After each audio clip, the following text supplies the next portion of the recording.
La verdad El tamaño, son de ese tamaño. cuando me digas con tu carácter, ¿no?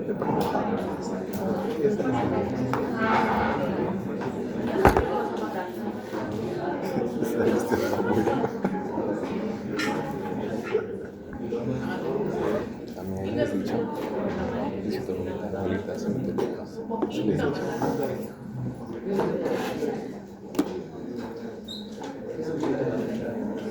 A mí me tienes que contar. Un día tienes que contar a tu abuelita. Pero mi abuela las contar por ahí. Cuando regrese cuenta. Abuelita en la universidad.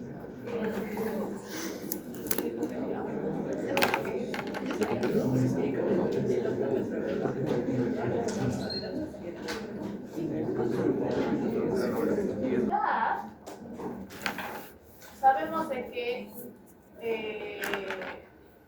los ovarios y los testículos son muy parecidos porque técnicamente hablando son el mismo órgano primordial. ¿Sí? ¿Qué significa? Que antes de que se defina el sexo del bebé, ¿a qué edad se puede decir que el bebé tiene un sexo definido? 5 meses. 5. 5 meses. 5 meses. Visible, pero definido. Cuando nazca. Por ahí más o menos. 3. ¿Qué sucede? Este órgano o este grupo biológicamente va a tener que diferenciarse entre reproductor masculino y reproductor femenino, ya que ambos tienen muchas diferencias. Más allá de su forma física, todos los órganos reproductores femeninos son internalizados, mientras que los órganos reproductores masculinos son externalizados, a excepción de la próstata, que es todavía internalizada. El hecho de que el sistema reproductor femenino es muy importante para la producción de estrógenos y otras hormonas asociadas a la gestación, mientras que en el caso del masculino es para la producción de testosterona y la modulación de otros andrógenos, ¿sí? Por lo tanto, cada uno ya tiene funciones muy bien definidas, separaciones definitivamente claras. Inclusive la formación de los gametos es diferente, mientras que en la mujer el sistema ovárico se encarga de madurar células germinativas que ya existieron desde antes. En el caso del sistema reproductor masculino, la producción de espermatozoides es siempre constante y no existía desde antes. Lo que existía eran las células progenitoras, ¿no? Hay total y absoluta diferencia, pero en primera instancia eran iguales. Y eran iguales antes de definirse, lógicamente, por expresiones genéticas. Sin embargo, y lo que tenemos que aprender en naturaleza, y gracias por ejemplo al descubrimiento del ADN sabemos, es de que la naturaleza evolutiva va a buscar ante todo la simplicidad y la eficiencia. Es decir, si se acuerdan de la entrevista con James Watson y Francis Crick, ellos dijeron, la respuesta a la que llegamos con la estructura del ADN es simple, fácil, elegante y eficiente. ¿Sí? Ellos inventaron tres cadenas, se inventaron la unión de dos nucleótidos iguales, todo un desastre por principio. Pero resulta que el ADN es una molécula simple, elegante y eficiente. Y eso es lo que en sí mismo define a la naturaleza y a la vida en general. La vida es simple, elegante y eficiente. En ese sentido también la selección de sexo va a ser simple, elegante y eficiente. No vamos a tener genes que me digan vamos a ser mujeres o vamos a ser hombres. Vamos a tener un camino estándar y una bifurcación del camino estándar, para que en ausencia de esta bifurcación el proceso siga de forma casi automática. Este camino estándar automático es el sistema reproductor femenino. Es decir, si nosotros no tenemos nada que interrumpa el desarrollo embrionario sexual, va a producirse un órgano reproductor femenino. Es el default, es el predeterminado. ¿Sí? Lo que implica que que nuestra bifurcación es los genes asociados a la formación del sexo masculino. Ellos sí necesitan genes adicionales para determinar la formación de los órganos sexuales masculinos. He aquí la importancia y la tragedia del cromosoma Y. Si ustedes observan en la imagen, el cromosoma Y en comparación al cromosoma X es un suspiro en el aire. Es pequeño. Pero eso también depende del hecho de que en el cromosoma Y particularmente solo vamos a tener un puñado de genes importantes, todos asociados a la producción masculina, que van a encontrarse en menos de la mitad del cromosoma como tal, es decir, el brazo corto, escaso el brazo satélite y el inicio del brazo largo. El resto va a ser heterocromatina.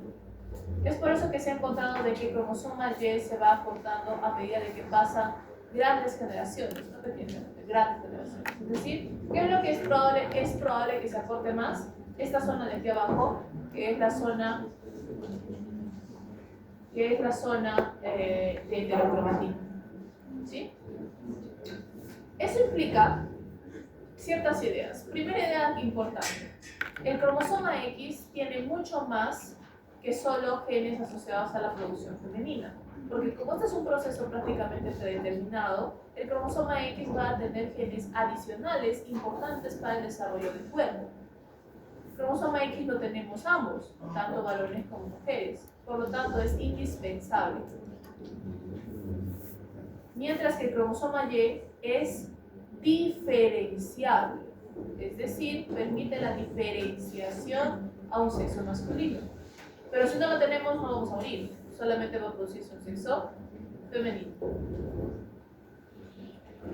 Los genes asociados a este cambio van a ser el gen determinante del testículo, también conocido como el SRY o TDF, cuya presencia permitirá una serie de activación de genes que no necesariamente se encuentran en el cromosoma sexual, por ejemplo, SOX9 o SOX3, y que básicamente van a producir o van a motivar entonces la diferenciación de la gónada ambipotente que se tiene en un principio hacia un testículo. El testículo es más grande que el ovario, va a ser externo, por lo tanto va a tener que desarrollar una capa de piel. No solo eso, ustedes han visto un ovario, el ovario no tiene ni por asomo lo que serían los tubos seminíferos del testículo, lo que implica que también va a haber una diferenciación muy marcada desde el punto de vista tisular. Sin embargo, ahí nos quedamos con el punto de vista tisular. Luego vienen los genes denominados los factores AZF, que son el AZFA, el AZFB y el AZFC, que son factores que van a ser indispensables para la generación, activación y permanencia de las células progenitoras de las espermátides. Es decir, estos genes son indispensables para el desarrollo de espermatozoides. ¿Ok? Bien. Lógicamente, si tenemos un testículo, vamos a tener células de Sertoli, células de Levy. Vamos a tener producción de testosterona y por lo tanto el desarrollo de caracteres externos masculinos. ¿Sí? Bien. Caso contrario, tenemos desarrollo ovario, genitales internos y externos femeninos. Entonces, este tema es algo enrollado, es algo desordenado, pero interesante, porque aquí nos separamos claramente del concepto de identidad de género a biología de género. Ustedes recientemente en su generación se ha explorado bastante, tal vez demasiado, el concepto de identidad de género. ¿Qué definen como identidad de género? Denme de todo. Estamos en un ambiente libre de ser funables. Todo. La autopercepción. Una ideología. Eso es importante. ¿Qué más han escuchado por ahí?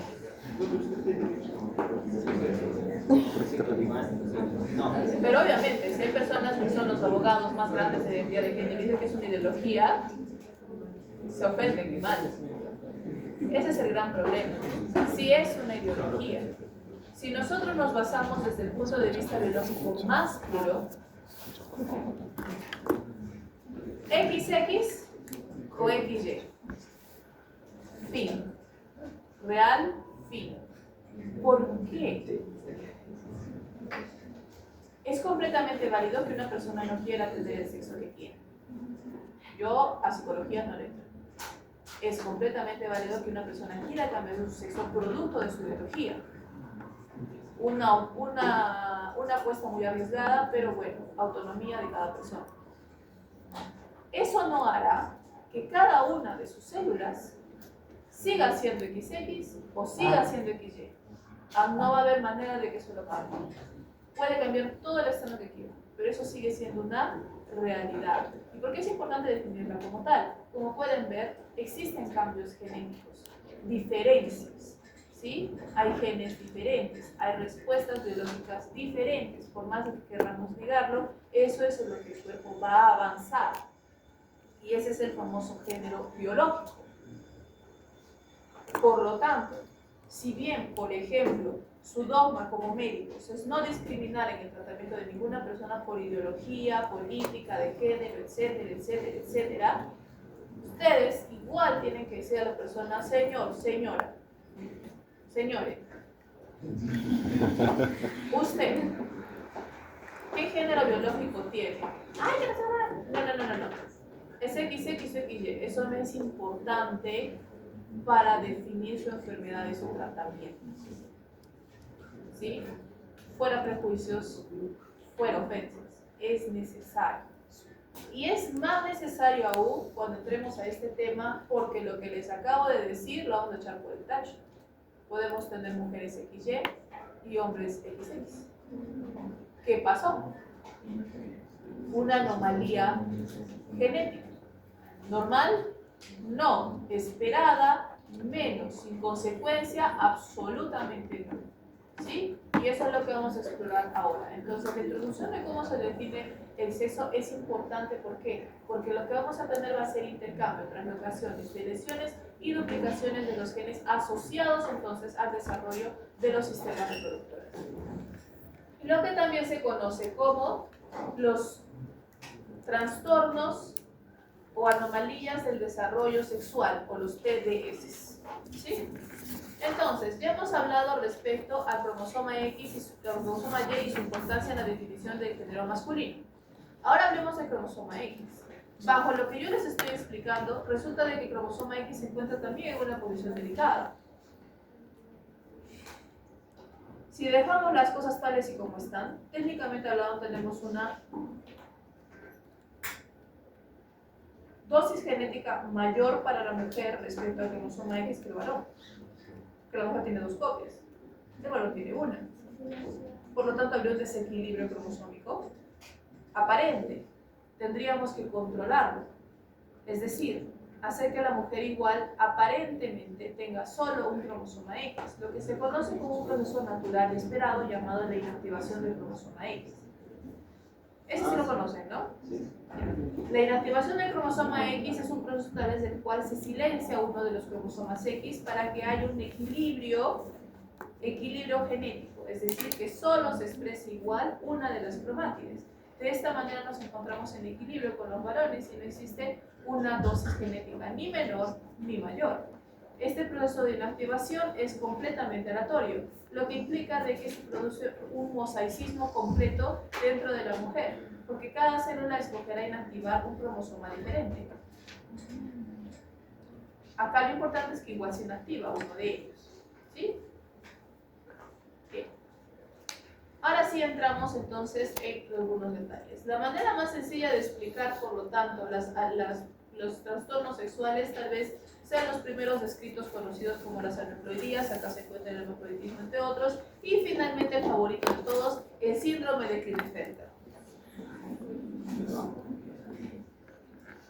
Como tal, el síndrome de Klinefelter también es una representación de un problema de segregación, es decir, una falta de separación correcta de las cromátides durante la meiosis va a llevar que adquiramos un cromosoma adicional y por lo tanto una carga genética desequilibrada. Y esto puede representarse en la forma más común de Klinefelter, que es el 47XXY, es decir, tenemos un cromosoma X adicional y va a ocurrir en uno de 600 varones. Pero tenemos formas más raras como el 48XXXY o el 49XXXY. Digo que es muy raro, estamos hablando de 1 en 25.000 o en 10.000. Esa carga de dosis genética es por demás muy peligrosa, especialmente para el cromosoma X, que como hemos visto ya, tiene más genes que solo los genes asociados al desarrollo sexual.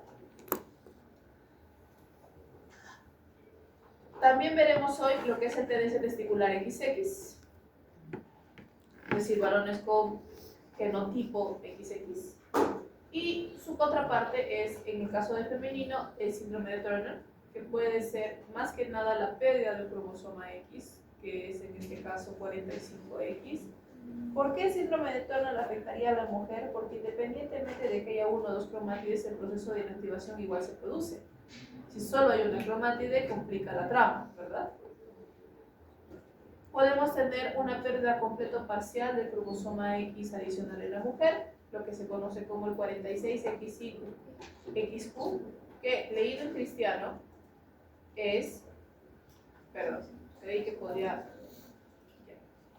que en cristiano es 46, es decir, 46 cromátides X, también hay el otro X, pero es un X incompleto, y X, en este caso permanece el brazo curvo, ¿sí? Y en el caso de la mujer tendremos otras versiones que será la disgenesia gonadal XY o el síndrome de insensibilidad androgénica XY. Y finalmente la virilización de lactantes, que no tiene nada que ver con lo que van a hacer las aneuploidías con nosotros. Entonces, una idea adicional a lo que es en este caso aneuploidía y cromosomas sexuales, como vamos a tener incongruencias o inconsistencias en el desarrollo sexual como tal, lo más probable es de que se tengan problemas de infertilidad y anomalías en el desarrollo, especialmente en el desarrollo si es que está afectándose al cromosoma X, porque recuerden que acá también vamos a tener genes importantes especialmente para el desarrollo neurológico. Entonces vamos a tener problemas en el desarrollo y aparte de eso va a haber un gran estigma sociopsicológico. ¿Sí? Y acá entra un poco el contexto del sociopsicológico. Si ustedes van al Museo de Louvre en Francia o al Museo Vaticano, van a darse cuenta de que existen varias esculturas hermafroditas. Una versión romantizada del hermafroditismo, porque lo que vamos a ver va a ser una versión infantilizada de un niño con cara de una joven, pero con órganos sexuales masculinos. Era visto hasta con cierta belleza y misticismo durante la época griega, que es donde se desarrollaron estas esculturas. Pero como veremos, las implicancias morfológicas nada más lejos de la realidad. A pesar de ello, ya existía un estigma. Si en ese caso el estigma era vanagloriado, ahora el estigma es completamente ignorado. En ese entonces, que hay un hermafrodita era algo interesante y simplemente se le separaba del resto de la población. Hoy en día, a pesar de que sabemos de que Klinefelter ocurre en 1 de cada 600 personas, o sea, tranquilamente podríamos tener hermafroditas, al menos unos 30 hermafroditas en nuestra Arequipa, ¿se han cruzado con un hermafrodita? ¿Ellos les han dicho que son hermafroditas? ¿Cómo reaccionarían si les dijeran que son hermafroditas? ¿Han tenido algún novio o novia que dijo que era hermafrodita?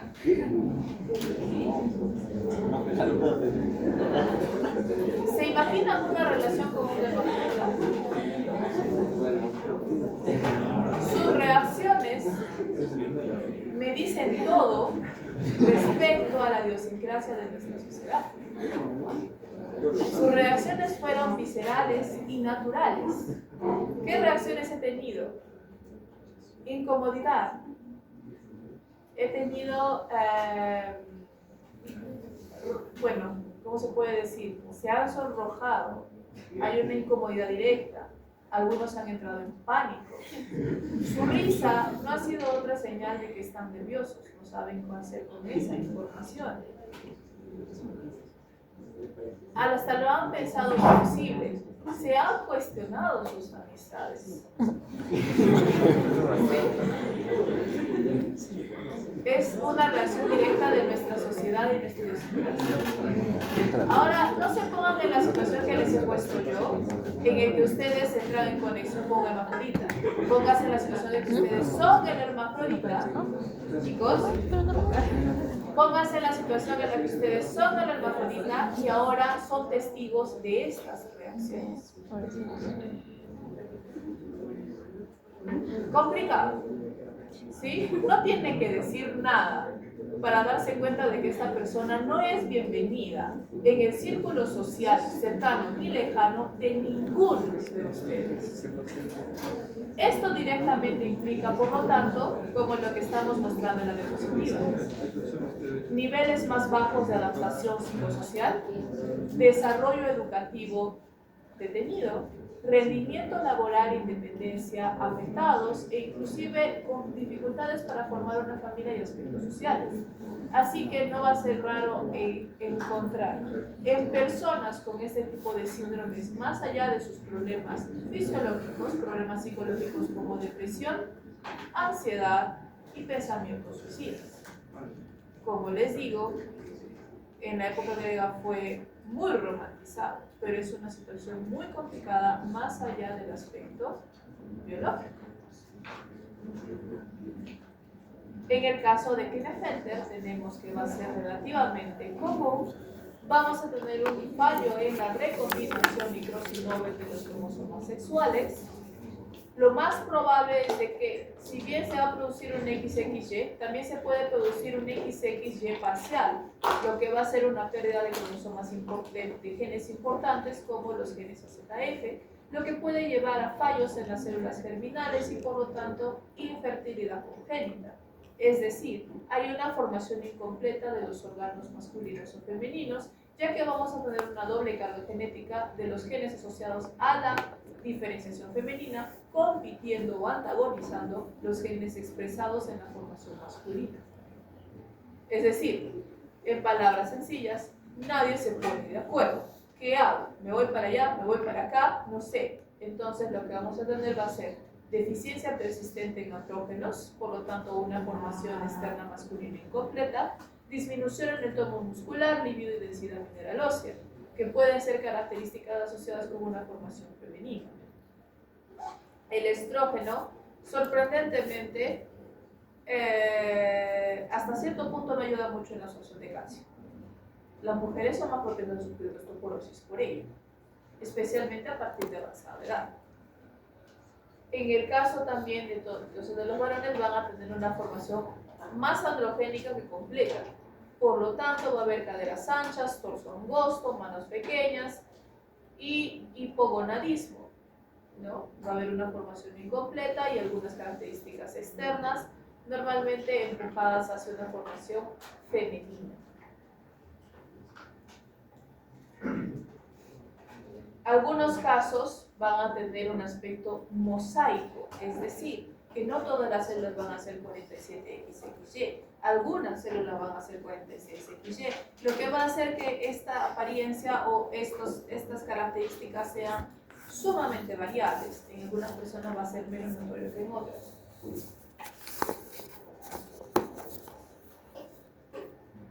Inequívocamente se va a observar con mayor fuerza una vez alcanzada la pubertad, porque aquí vamos a ver un antagonismo o una incongruencia en la producción de hormonas como la testosterona y el estrógeno, por lo que la formación durante la pubertad se va a ver un poco afectada, ¿sí? Entonces, dentro de los otros trastornos del desarrollo sexual, vamos a ver, como hemos mencionado, lo que van a ser la afectación directa de genes involucrados en el desarrollo de los órganos sexuales.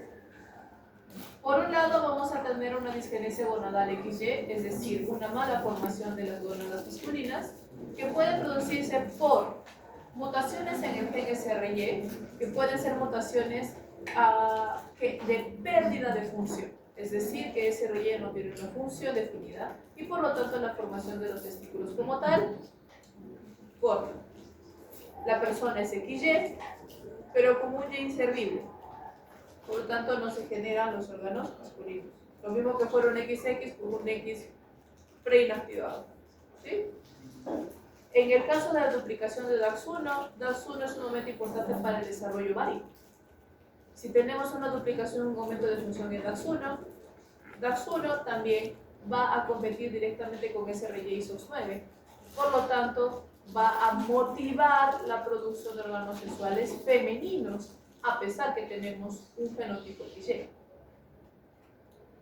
La mutación de SOX9 está ligada directamente a la producción de las células de Sertoli y las células de Leydig y por lo tanto el desarrollo gonadal masculino y la producción de testosterona. Si este no está presente, también vamos a tener una formación incompleta. En este caso, normalmente ahora se va a ver, como RC relleno lo toca, se forman los testículos, pero son inservibles, es decir, no producen testosterona y por lo tanto la formación externa masculina queda incompleta. Otros tipos de problemas pueden ser asociados a la azospermia, que es la falta de espermatozoides, o la oligospermia, que es la falta de espermatozoides viables, que va a hacer, por lo tanto, de lesiones en AZF o en DAS, que son genes asociados a la producción de espermatozoides, mutaciones en SP9Y y de lesiones en DDX3Y. Adicionalmente a esto tenemos lo que son masculinizaciones incompletas, que vamos a ver más adelante, que no necesariamente se asocian a cambios en los genes que permiten la diferenciación sexual, pero van a ser a problemas adicionales, no detallados. Por ejemplo, la insensibilidad androgénica. Primero definamos qué es insensibilidad. Fácil, falta de sensibilidad, doctora. Sí, correcto, falta de sensibilidad. ¿Por qué se caracteriza la diabetes 2 y que la separa de la diabetes 1? En la diabetes 2 tenemos una resistencia o insensibilidad a la insulina y por lo tanto la incapacidad de absorción de la glucosa. En la insensibilidad androgénica tenemos una incapacidad de detección de andrógenos como la testosterona o la falta de los carriers necesarios para su inclusión dentro de la célula, lo que hace que las células no respondan a la testosterona aunque ésta se produzca. Por lo tanto, tenemos una masculinización incompleta, normalmente asociada a factores externos. Por el lado del ovario vamos a tener posibles translocaciones del gen SRY, es decir, que uno de los cromosomas X adquiere el gen SRY, convirtiéndose en un pseudo cromosoma Y, y por lo tanto, si hay el gen SRY, se produce una división embriogénica de las gónadas masculinas en lugar de las femeninas. Recuerden de que las femeninas no tienen un gen especial, simplemente es el default. Basta con que SRY esté ahí para que sea una bifurcación a otro camino. Y si está, bifurcará a otro camino. Igual, la duplicación de SOX9 y duplicación de SOX3 van a afectar directamente en la producción de las células de Sertoli diferentes de ese lado, producción de testosterona, en el caso de SOX3, va a promover también una cierta diferenciación neurológica, lo que va a llevar a la TDS testicular y a la TDS ovotesticular XX. Es decir, la producción testicular XX es directamente producción de testículos como tales, y encima funcionales, semifuncionales, porque producen testosterona, pero no generan espermatozoides porque AZF no está, con una característica genética XX, y el TDS ovotesticular XX, que es otra característica un poco diferente, es decir, que vamos a tener, por ejemplo, la producción parcial de, o la falta de maduración correcta de los testículos, lo que va a hacer que los testículos queden internalizados a modo de ovarios, pero que al final del día sean testículos. Creo que esta es una de las versiones más revisadas en la media general, en Dr. House, en La Ley y el Orden, en Grey's Anatomy, el clásico caso del TDS ovotesticular, en el que llega una mujer y resulta que tiene testículos adentro.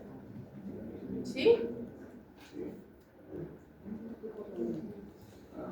Y por otro lado tenemos, que hemos dicho, las enfermedades no asociadas a la producción hormonal o el cambio en los órganos sexuales como tales, como la virilización de infantes o la virilización de lactantes XX, que directamente ya es un problema externo. Es decir, por ejemplo, una hiperplasia de la corteza suprarrenal, productora de precursores como la testosterona, lo que va a llevar, por lo tanto, a un exceso de testosterona en una mujer. Imagínense las famosas mujeres con barba, por ejemplo.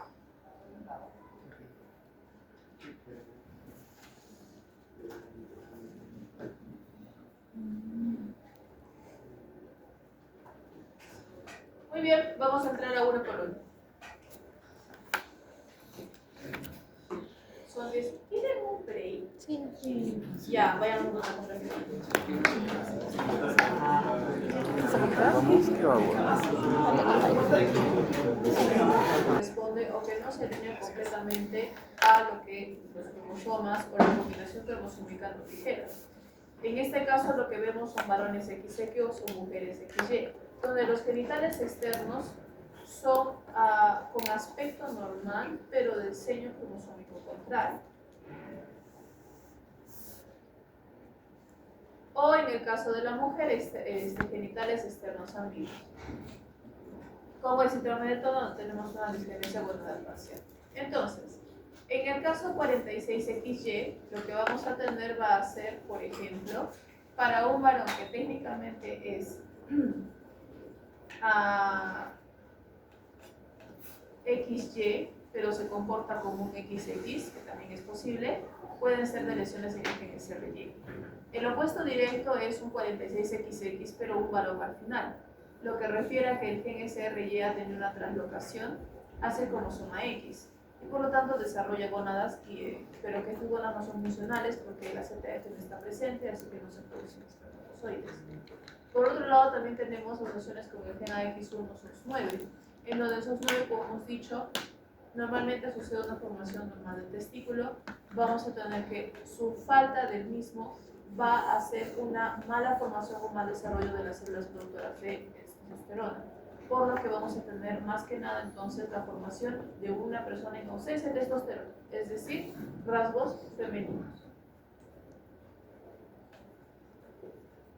En el caso también tenemos lo que es el genotipo gonadal, TDS46XX, que vamos a tener un cariotipo con tejido ovárico normal en la parte interna, pero tenemos genitales ambiguos o masculinos en la parte externa. Y aquí es donde tenemos la virilización del lactante 43XX, que es una hiperplasia congénita, que es de la que les he hablado anteriormente. Es decir, que los órganos sexuales internos no tienen ningún defecto. El problema es que hay una sobreproducción de lo que van a ser hormonas derivadas de los corticoides, encontramos lo que es en este caso testosterona, obviamente no hay, pero es un precursor, y o al menos va a producir las señales que requiere para producirse testosterona, y por lo tanto vamos a tener lo que va a ser características masculinas, ¿sí? Va a haber una sobreproducción, una producción de testosterona, va a haber una falta de cortisol, una falta de estrógeno, y vamos a tener características masculinas externas. Acuérdense, virilización de lactantes XX. Y luego tenemos el TDS46XY, que va a ser también un calotipo y tejido testicular estándar, pero los genitales están masculinizados de forma incompleta o van a ser completamente femeninos, y esto se debe a un proceso de insensibilidad androgénica. Es decir, que las células no reconocen las hormonas como la testosterona y por lo tanto no reaccionan a los cambios fisiológicos asociados a esta, por lo tanto produciendo características femeninas. Entrando un poco más en detalle, el síndrome de insensibilidad androgénica va a tener trastornos en la formación de testículos, en la producción de gonadotropinas, en el metabolismo de la testosterona y en las células diana de los andrógenos. En este caso, los testículos se van a encontrar internalizados, es decir, van a ubicarse a nivel del abdomen o en el conducto inguinal. Vamos a tener esa evolución de hormonas, pero sin respuesta por parte de los receptores. Y los varones cromosómicos van a tener genitales externos femeninos aparentemente normales. Es decir, por fuera va a aparecer una mujer, pero una inspección más a profundidad va a ver que va a haber una ausencia de útero y trompas uterinas, y en su lugar vamos a tener los testículos que no han logrado bajar hacia una parte externa. Finalmente, y ya nada asociado a los trastornos sexuales, tendremos los trastornos del neurodesarrollo y discapacidad intelectual asociados al cromosoma X. Como les había mencionado anteriormente, el cromosoma X no solo ayuda o va a generar, va a tener genes asociados a la formación del sistema reproductor femenino de forma indirecta, también va a tener otros genes importantes para ambos sexos y que normalmente están asociados al sistema nervioso, a la formación del intelecto y otros detalles neurológicos. Por lo tanto, desequilibrios en este cromosoma son particularmente graves. El más conocido es el síndrome de cromosoma X frágil, que seguramente lo han escuchado en algún momento, ¿sí? ¿No? Ya. ¿Qué sucede con el cromosoma X frágil? El gen FMR1 es el gen particularmente afectado por el síndrome de cromosoma X frágil como tal, en donde vamos a tener repeticiones de 3 nucleótidos o tripletes, pero no a nivel del CDS, como suele pasar en Huntington, sino a nivel de la zona limítrofe del UTR5' y del promotor del gen, lo que va a generar una lejanía o una disrupción del promotor como tal. La disrupción del promotor llevará entonces a un silenciamiento o hipermetilación del mismo. Es decir, como ese promotor ya no es funcional, se ha alejado mucho de su gen o es incompleto, vamos a eliminarlo del cuadro para que no cause problemas. Se silencia o se hipermetila. Es un proceso de silenciamiento. Lo que hace que por lo tanto el gen MFR1 ya no se exprese y no esté presente. Esto va a actuar directamente en pérdida, por ejemplo, vamos a tener discapacidad mental leve o moderada, podemos tener otros factores como esquizofrenia, señales de autismo y otros tipos de enfermedades psicológicas. Se le denomina como síndrome de cromosoma X frágil debido a que estas duplicaciones son acumulables generacionalmente. Es decir, como, a ver, imagínense por un instante que ustedes están leyendo un texto y resulta que el texto tiene la misma palabra 20 veces. ¿La leerán ustedes y sabrán en qué palabra está? No, después de la quinta palabra solo es palabras. ¿En qué palabra está? No sé. Y empiezan a volver a leer, ¿verdad? Algo similar le ocurre a la polimerasa. Si lee 3 nucleótidos similares a cada rato, es muy probable de que termine agregando un triplete adicional de lo que debería, o más. Por lo que cada vez que se produce una meiosis para generar gametos, tendremos, por ejemplo, primero 25 repeticiones, luego 30 repeticiones, luego 40 repeticiones, luego 50 repeticiones y sucesivamente, que es algo muy similar al problema de Huntington, ¿no? En Huntington el umbral era 40 repeticiones, en frágil es 200 repeticiones. Entonces, una vez que llegamos a las 200 repeticiones, el gen se silencia completamente y por lo tanto desarrollamos la enfermedad, ¿no? Algo curioso es de que como las repeticiones son tan variables, es posible de que tengamos diferentes manifestaciones más o menos leves dependiendo de cuántas repeticiones acumulemos. Por lo tanto, el síndrome de cromosoma X frágil no es visible de inmediato en una sola generación, sino que es visto de forma paulatina y gradualmente severa en otras generaciones anteriores. ¿Hasta aquí alguna pregunta? Muy bien. Terminamos con enfermedades cromosómicas y al fin pasamos a enfermedades monogénicas. Y todavía tengo 12 minutos para torturarlos. Perfecto. Entonces, vamos a ver primero algunos conceptos básicos. Primero vamos a recuperar lo que ya conocen, gracias a biología genética y biología celular y genética. Genotipo es el conjunto de genes que otorgan un carácter. Específicamente el conjunto de alelos presentes de un determinado carácter. ¿Y por qué hago la diferencia? Porque acá vamos a tener versiones de un gen. Versiones normales, versiones mutadas y entre las versiones mutadas, una mutación, otra mutación, acumulación de mutaciones, lo que se denominan alelos. Por lo tanto, lo más probable es que terminemos un alelo wild type o tipo salvaje. El alelo wild type es una denominación clásica parecida a un alelo normal, sin mutaciones, sin problemas, sin defectos, y un alelo mutado, cualquiera sea la mutación. Luego tenemos el fenotipo, que es la expresión directa de sus caracteres. Y es como se representan entonces los problemas. Y luego tendremos otros ejemplos u otras denominaciones adicionales como la penetrancia y la expresividad. Entonces, primero hablemos de la expresividad, que es lo más sencillo. Hace un ratito les he dicho de que en el caso del cromosoma X frágil, si tenemos menos repeticiones, las personas desarrollan sí problemas, pero no tan graves como una persona que tuviera 200 repeticiones. ¿Sí? Por lo tanto, la enfermedad tiene una expresividad variable. Es decir, no todas las personas con este gen afectado van a tener salud el mismo fenotipo. Va a ser directamente dependiente de las circunstancias. Si es homocigoto recesivo con fenotipo, si es heterocigoto compensado, si una mutación es más peligrosa que la otra, si tiene más de una mutación, etc. ¿Sí? Normalmente se expresa de forma continua a través de porcentajes. Una expresividad del 50% es la mitad de los signos, una expresividad del 100% es todos los signos. A diferencia de este tendremos la penetrancia, que es un concepto de todo o nada. Y es en lo que he dejado a sus compañeros del turno anterior, y voy a usar la misma alegoría. Acá quienes han visto la maldición. Yo. El chibolito que grita como gato. ¿De los chinos? Ese mero. Así como... Sí, ese es el pollo. Ese mero. Con la Sadako creo que era. No. ¿No? Sí, la Sadako era de la Sadako. La maldición. Ya como... Vamos a buscar.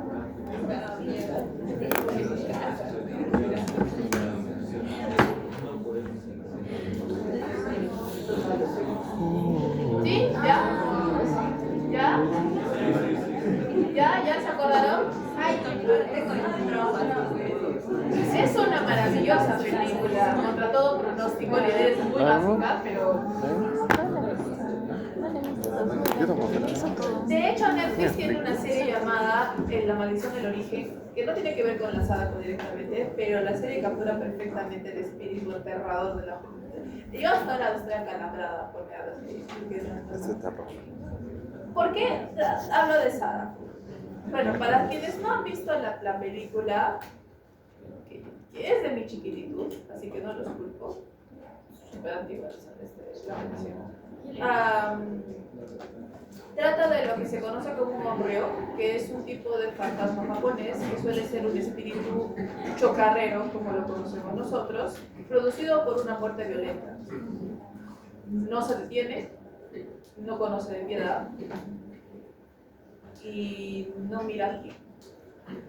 Bajo esa premisa, la casa en la que muere Sadako, porque Sadako es la casa en la que muere Sadako, es básicamente una trampa inevitable. Es decir, si ustedes entran en esa casa, por más de que le tengan respeto al fantasma, por más de que se hayan quedado solamente un segundo, por más de que hayan llegado al pórtico, por más de que nadie les dijo, ustedes ya están malditos.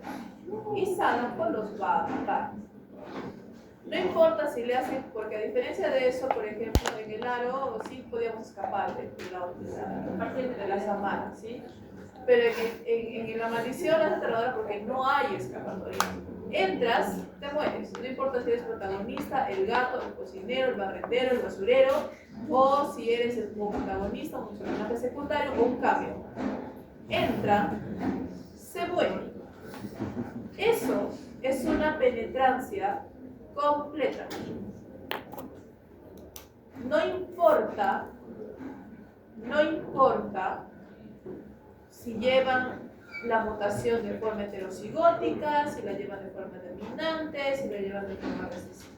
La tienen, les da a todos la misma enfermedad con la misma severidad por igual. ¿Sí? Todos caen. A diferencia de esto tenemos la otra versión, recuerden que es un todo nada, por lo tanto será una penetrancia incompleta. El halo, si comparten la cinta, no les pasa nada. Por lo tanto, aquí veremos los famosos portadores asintomáticos o los portadores semisintomáticos. Es decir, de que hay diferencias en cómo se expresa la enfermedad. Esta es una situación de todo o nada. O tenemos una penetrancia incompleta o tenemos una penetrancia incompleta y fin. ¿Ok? Otras terminologías importantes para recordar son homocigoto, mismos alelos. Heterocigoto, diferentes alelos. Me acuerdo la tablita de la guía de... Heterocigoto compuesto.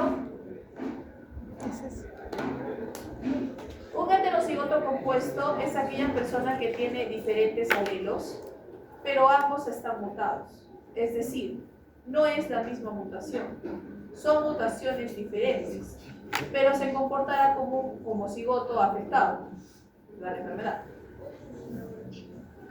No me apabullen, aléjense. Faltan 5 minutos. Shushu. Un hemicigoto. Hemi significa mitad. Los hombres son hemicigotos para el cromosoma X.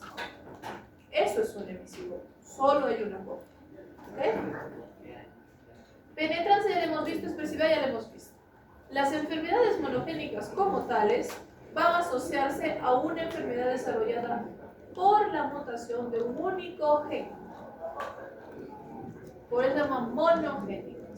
Y normalmente este gen va a tener unas características de herencia tipo mendeliana. Es decir, hablaremos de enfermedades autosómicas recesivas, autosómicas dominantes y las ligadas al cromosoma X, también recesivas y también dominantes. Lo curioso de las enfermedades monogénicas es de que son muy variables. Hay más de 200 enfermedades monogénicas presentadas, documentadas y reportadas al día de hoy, pero son extremadamente raras. Solo el 7% de la población mundial de niños recién nacidos tiene estas enfermedades. De ellas, solamente el 1% llegan a la vida adulta. ¿Sí? Bien. Ya, amigos.